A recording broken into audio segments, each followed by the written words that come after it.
Nararamdaman mo ba na parang naubusan ka na ng sigla habang tumatanda? Napapansin mo ba na hindi na kasing kinis ang balat mo o mas madalas ka ng mangalay at sumakit ang mga kasukasuan?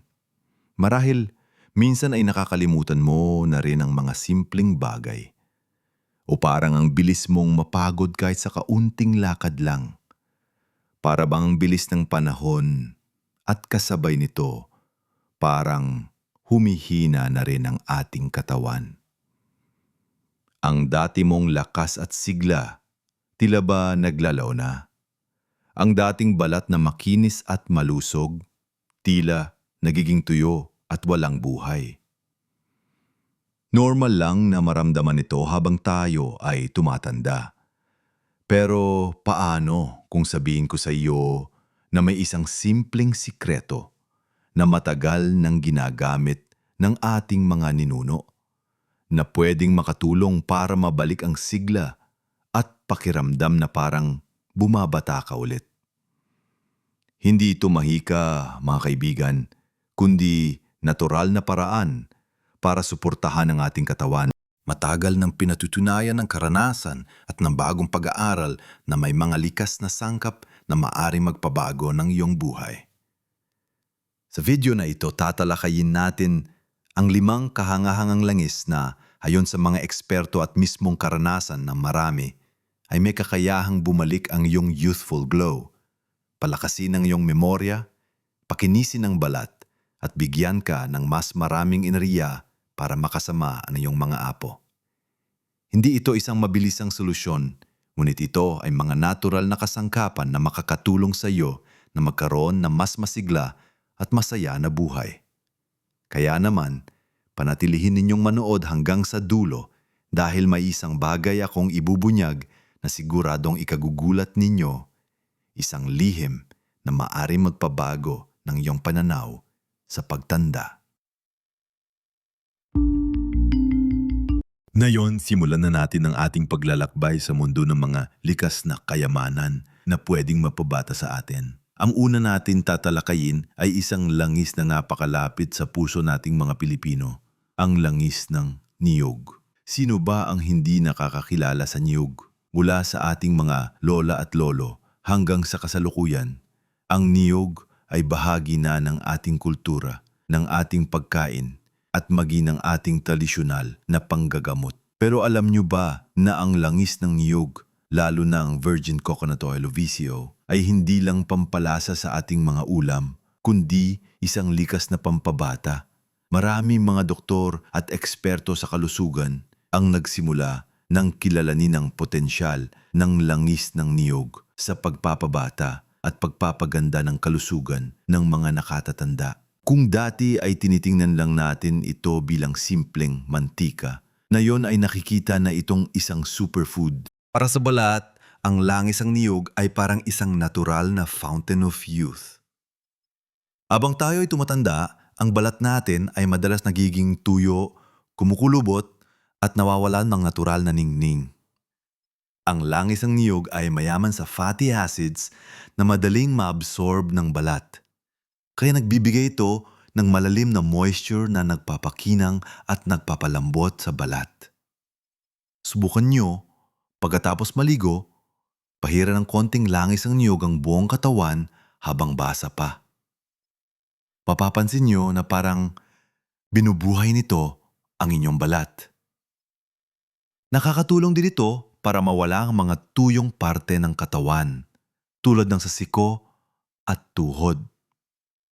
Higit pa rito, ang langis ng niyog ay mayroon ding antioxidant properties na lumalaban sa free radicals na siyang sanhi ng mabilis na pagtanda ng balat. Para sa mga nagkakaroon ng pekas o dark spots, ang regular na paggamit nito ay makakatulong na paliwanagin ang mga ito at pantayin ang kulay ng balat. Alam niyo ba na, kahit sa buhok, napakabisal ito. Kung dati ay malalambot at makikintab ang buhok natin, ngayon ay madalas nang nagiging manipis at dry. Ang langis ng niyog ay maaaring gamitin bilang hair mask bago maligo o bilang leave-in conditioner para sa mas makintab at malusog na buhok. Pero hindi lang panlabas ang benepisyo ng langis ng niyog. Ang pinakakapansin-pansin ay ang epekto nito sa ating enerhiya at utak. Ang langis ng niyog ay may tinatawag na medium chain triglycerides o MCTs. Hindi tulad ng ibang taba na matagal proseso ng katawan, ang MCTs ay mabilis na nagiging enerhiya. Para sa atin na madalas na mapagod sa hapon, ang pagdagdag ng kaunting langis ng niyog sa ating kape o pagkain sa umaga ay maaaring magbigay ng panibagong lakas. Isang kutsara lang nito ay ramdam na ang kakaibang sigla at ang pinakamahalaga, may mga pag-aaral na nagpapahiwatig na ang MCTs ay nakakatulong sa pagpapabuti ng function ng utak lalo na sa mga nakatatanda. Para sa mga nakakaranas ng memory decline o pagiging makakalimutin, ang langis ng niyog ay maaaring maging isang natural na suporta. Ang utak natin ay nangangailangan ng consistent na enerhiya at ang ketones na nabubuo mula sa MCTs ay nagiging alternatibong fuel para sa utak, lalo na kung ang glucose ay hindi sapat. Gusto mo maging mas matalas ang isip at mas alerto? Subukan mong isama ang langis ng niyog sa iyong pang-araw-araw na dieta. Napakadali lang gamitin ito. Maaari itong ipanghalo sa kape, sa oatmeal o kahit sa sabaw. Basta siguraduhin na virgin coconut oil ang ginagamit ninyo. Ngayon, dumuko naman tayo sa ikalawang ng isnasadya na nakakatulong sa pagpapabata ng ating katawan, lalo na sa loob. Ito ay ang langis ng oliba o olive oil. Maraming nakakatanda nag-aalala tungkol sa puso, sa high blood pressure at sa pananakit ng mga kasukasuan. Ang olive oil, lalo na ang extra virgin olive oil, ay matagal nang kinikilala bilang isa sa mga pinakamalusog na langis sa mundo. Sa mga bansang Mediteraneo kung saan ang mga tao ay kilalang mahaba ang buhay at malusog, ang olive oil ay sentro ng kanilang dieta. Kung mapapansin nyo, bihira silang magkasakit sa puso at mas bihira silang makaranas ng mga karamdaman na naugnay sa pagtanda. Bakit nga ba? Ang extra virgin olive oil ay mayaman sa monounsaturated fatty acids na kilala sa pagbababa ng bad cholesterol at pagpapataas ng good cholesterol. Ibig sabihin, mas malusog ang puso mo, mas magiging maayos ang daloy ng dugo sa buong katawan mo, at mas mababawasan ang risk ng stroke at heart attack, mga sakit na madalas inaalala natin habang tumatanda. Kung ang puso mo ay malakas, ang buong katawan mo ay makakaramdam ng sigla at gaan. Igit pa rito, ang olive oil ay mayroon ding malakas na anti-inflammatory properties.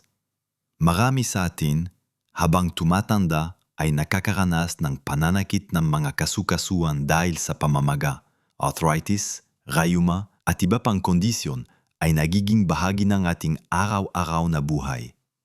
Ang compounds tulad na oleocanthal na matatagpuan sa olive oil ay kumikilos na parang natural na pain reliever at anti-inflammatory na katulad ng over-the-counter na gamot, ngunit walang side effects.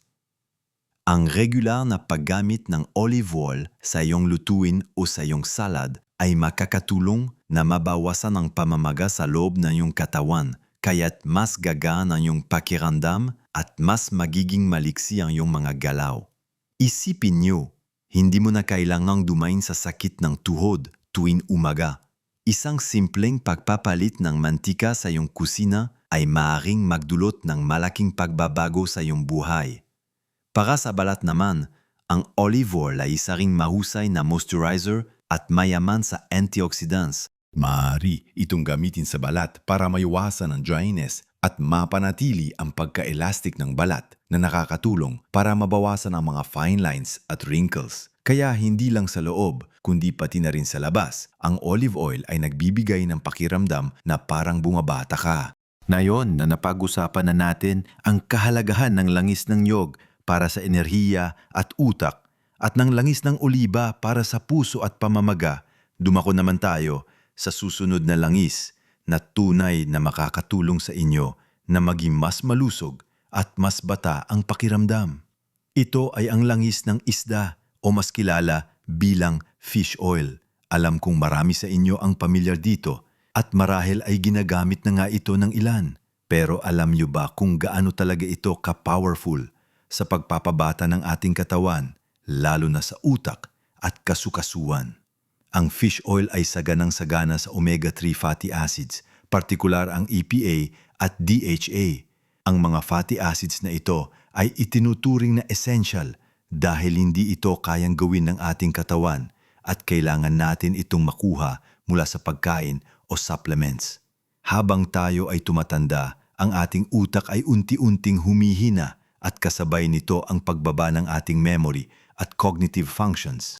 Ayon sa maraming pag-aaral, ang DHA na abundan sa fish oil ay isang napakahalagang sangkap sa istruktura ng ating utak. Ang sapat na supply ng omega-3 ay nakakatulong para mapanatili ang koneksyon ng ating brain cells, kaya't mas nagiging matalas ang ating memorya at mas nagiging maliksi ang ating pag-iisip. Kung nakakaranas ka ng pagkalimot sa mga pangalan sa pinaglulutuan mo o sa mga importanteng detalye, ang regular na paggamit ng fish oil ay maaring magbigay ng malaking pagbabago. Maraming mga doktor ang nagrerekomenda nito bilang isang natural na paraan para suportahan ang kalusugan ng utak, na siyang susi para maramdaman mong mas bata ka sa iyong edad.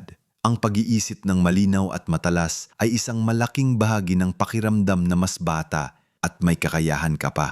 Hindi lang sa utak, kundi maging sa ating mga kasukasuan, napakalaki ng tulong ng fish oil.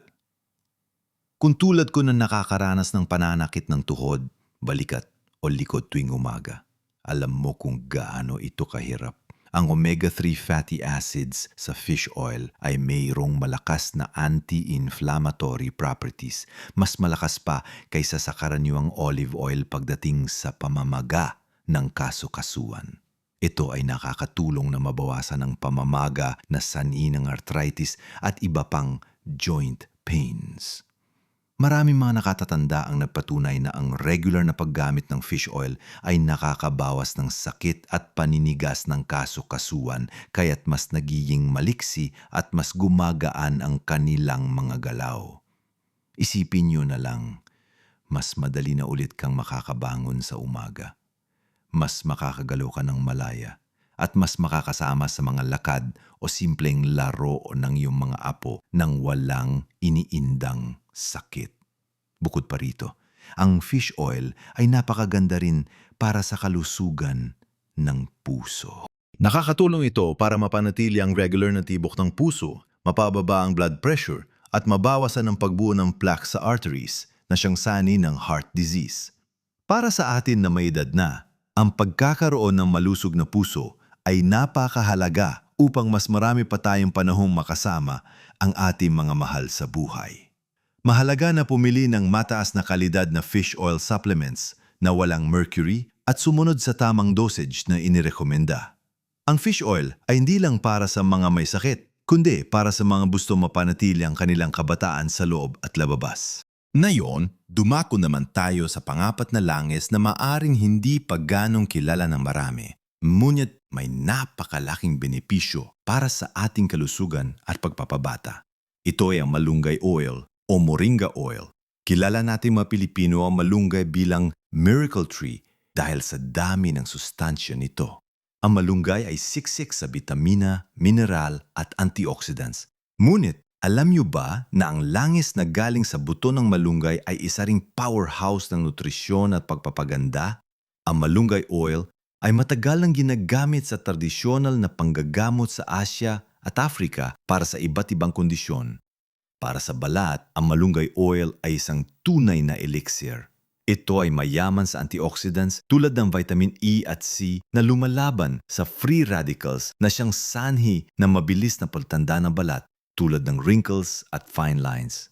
Kapag tayo ay tumatanda, ang balat natin ay mas madaling maapektuhan ng polusyon at araw. Ang malunggay oil ay lumilikan ng proteksyon sa balat na nakakatulong na mapanatili ang natural na barrier nito. Bukod pa rito, ito ay mayaman din sa fatty acids na nagbibigay ng malalim na moisture sa balat kaya't mas magiging makinis, malambot at glowing ang inyong kutis. Para sa mga may tuyong balat o mga spot na kailangan ng dagdag na atensyon, subukang ipahid ang kaunting malunggay oil bago matulog. Mapapansin ninyo ang pagkakaiba sa umaga. Ang inyong balat ay parang binuhay at mas nagiging bata. Tingnan. Pero hindi lang panlabas ang kapangyarihan na malunggay oil. Ito rin ay may anti-inflammatory at antiseptic properties para sa mga nakakaranas ng pamamaga o iritasyon sa balat tulad ng mga rashes o insect bites. Ang malunggay oil ay makakatulong na pakalmahin ang balat at pabilisin ang paggaling. At ang isa pang kamanghamanghang benepisyo nito ay ang pagsuporta sa ating immunity. Bagamat mas karaniwang kinakain ng dahon ng malunggay para sa immunity, ang langis ay mayroon ding mga compounds na makakatulong sa pagpapalakas ng ating depensa laban sa sakit. Habang tumatanda tayo, mas madalas tayong magkasakit at ang pagkakaroon ng malakas na immune system ay napakahalaga. Ang malunggay oil kung gagamitin sa masahe o kung bahagyang ilalagay sa pulso ay maaaring makatulong sa pakiramdam ng kalmado at pagre-relax. Ang amoy nito ay nakakaengganyo at ang regular na paggamit nito ay makakatulong na mapanatili ang balanse ng ating katawan at isip. Dahil sa taglay nitong vitamin A, nakakatulong din ito sa kalusugan ng mata, Isang mahalagang aspeto ng pagtanda na madalas nating napapansin. Sa dami ng benepisyo ng malunggay, hindi nakakagulat na ang langis nito ay isa ring mahalagang kasangkapan para sa ating pagpapabata. Ito ay isang natural na regalo mula sa kalikasan na dapat nating samantalahin. Tingnan natin ang huling langis sa ating listahan, ang avocado oil o langis ng avocado. Marahil ay pamilya na kayo sa avocado bilang prutas na masarap at nakakabusog. Pero alam nyo ba na ang langis na galing dito ay isa ring powerhouse ng mga sustansya na makakatulong para maramdaman mong mas bata ka. Ang avocado oil ay mayaman sa oleic acid na isang monounsaturated fat na tulad ng sa olive oil ay napakabuti para sa puso at pagpapababa ng kolesterol. Kung ang puso mo ay malusog at gumagana ng maayos, mas magiging masigla ang buong sistema mo. Ang lanis ng avocado ay isa ring mahusay na source ng vitamin E, isang potent antioxidant na kilala sa kakayahang lumaban sa free radicals na sumisira sa ating cells at ang papabilis ng pagtanda. Para sa balat, ang vitamin E ay mahalaga para mapanatili ang pagka-elastic ng balat na nakakatulong para mabawasan ang mga wrinkles at fine lines. Kung ang iyong balat ay tuyo o parang nawawalan na ng mingming, ang regular na paggamit ng avocado oil ay makakatulong na bumalik ang youthful glow nito.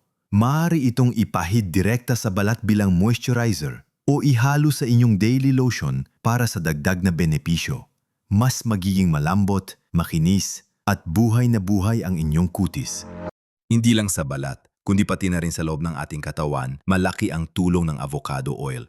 Ito ay nakatulong sa pag-absorb ng fat-soluble vitamins tulad ng vitamin A, D, E at K. Ang mga bitaminang ito ay mahalaga para sa iba't ibang functions ng katawan, mula sa bone health hanggang sa immune system. Habang tayo ay tumatanda, mas nagiging mahirap para sa ating katawan na i-absorb ang mga sustansya mula sa pagkain. Ang pagdagdag ng avocado oil sa inyong dieta ay makakatulong na mapabuti ang nutrient absorption, kaya't mas magagamit ng inyong katawan ang mga bitamina at mineral na kailangan nito para manatiling malusog at masigla. Para sa mga may digestive issues, ang avocado oil ay madali ring digest at makakatulong na mapanatili ang healthy gut. Kung ang iyong digestion ay maayos, mas magiging maayos ang pakiramdam mo sa kabuuan at mas mararamdaman mo ang sigla. Ang avocado oil ay mayroon ding lutein, isang antioxidant na napakabuti para sa kalusugan ng mata na madalas natin napapansin ang paghina habang tumatanda. Ang regular na pagkonsumo nito ay makakatulong na protektahan ang ating mga mata mula sa age-related degeneration. Kaya kung gusto mo magkaroon ng malinaw na paningin at malusog na balat, huwag kalimutang isama ang avocado oil sa iyong pang-araw-araw na pamumuhay. Ang langis ng avocado ay versatile. Maaring gamitin sa salad dressing, sa smoothies, o kahit sa light cooking. Meron ganito. Mega kaibigan, narating na natin ang dulo ng ating paglalakbay. Tinalakay natin ang 5 kahangahangang langis na may kakayahang mapabata sa atin, hindi lang sa labas, kundi pati na rin sa loob. Ang langis ng niyog na nagbibigay ng enerhiya sa utak at nagpapakinang sa balat. Ang langis ng oliba na nagpoprotekta sa ating puso at nagpapababa ng pamamaga sa kasukasuan. Ang langis ng isda na nagpapatalas ng memorya at nagpapagaan ng sakit sa mga kasukasuan. Ang malunggay oil na nagpapaganda ng balat at nagpapalakas ng immunity. At ang langis ng abokado na nagpapalusog ng puso, nagpapabuti ng nutrient absorption at nagbibigay ningning sa balat. Ang mga langis na ito ay hindi simpleng mantika lang. Ang mga ito ay likas na regalo mula sa kalikasan na sinusuportahan na ngayon ng maraming pag-aaral ng mga doktor at siyentipiko na matagal nang ginagamit ng ating mga ninuno para mapanatili ang kanilang sigla at kalusugan sa paglipas ng panahon. Ang ibubunyag ko na sinabi ko kanina na ikagugulat ninyo ay ito. Marami sa atin ang naghahanap ng mga komplikadong solusyon sa pagtanda, samantalang ang sagot ay nasa mga simpleng bagay lang na nasa paligid natin. Ang mga langis na ito ay matagal nang ngariyan, naghihintay lang na tuklasin natin ang kanilang buong kapangyarihan. Ito ay patunay na minsan ang pinakamalaking pagbabago sa ating kalusugan ay nagmumula sa pinakasimpleng desisyon. Hindi mo kailangang gumastos ng malaki. Hindi mo kailangang magpa-opera o magpabago ng sarili. Ang kailangan lang ay ang tamang kaalaman at ang kagustuhang subukan ang mga natural na pamamaraan. Tandaan ninyo, hindi basehan ang edad sa kung paano mo mararamdaman ang sarili mo. Ang 60 ay bagong 40 at ang 70 ay bagong 50 kung ikaw mismo ang magdedesisyon na alagaan ang iyong katawan. Ang bawat patak ng mga langis na ito ay isang investment sa iyong sarili, sa iyong kalusugan at sa iyong pakiramdam na mas bata. Kung may natutunan ka sa video na ito at kung naramdaman mong may pag-asa pa para bumalik ang iyong sigla at kabataan, gusto kong marinig ang iyong saloobin. Aling langis ang pinaka-interesado kang subukan? Mayroon ka na bang karanasan sa paggamit ng mga langis na ito? Ibahagi mo sa comment section sa ibaba. Dahil lang yung karanasan ay maaring magbigay inspirasyon sa iba. Ang bawat kwento ay mahalaga at ang iyong pagbabahagi ay nakakatulong sa ating lahat na lumago at maging mas malusog. At kung nagustuhan mo ang video na ito at naramdaman mong nakatulong ito, pakiusap na bigyan mo kami ng like at mag-subscribe sa aming channel. Sa pamamagitan nito, mas marami pa kaming magagawang video na makakatulong sa inyo na magkaroon ng mas masigla at makabuluhang buhay. Mahalaga ang inyong suporta sa amin para maipagpatuloy namin ang pagbabahagi ng mga kaalaman na makakatulong sa ating lahat na maging mas malusog at masaya. Maraming salamat sa inyong panunood at tandaan. Ang pagtanda ay isang biyaya at ang bawat araw ay isang pagkakataon para maging mas mabuti at mas masigla. Patuloy natin buhayin ang ating pinakamagandang buhay sa bawat edad hanggang sa muli.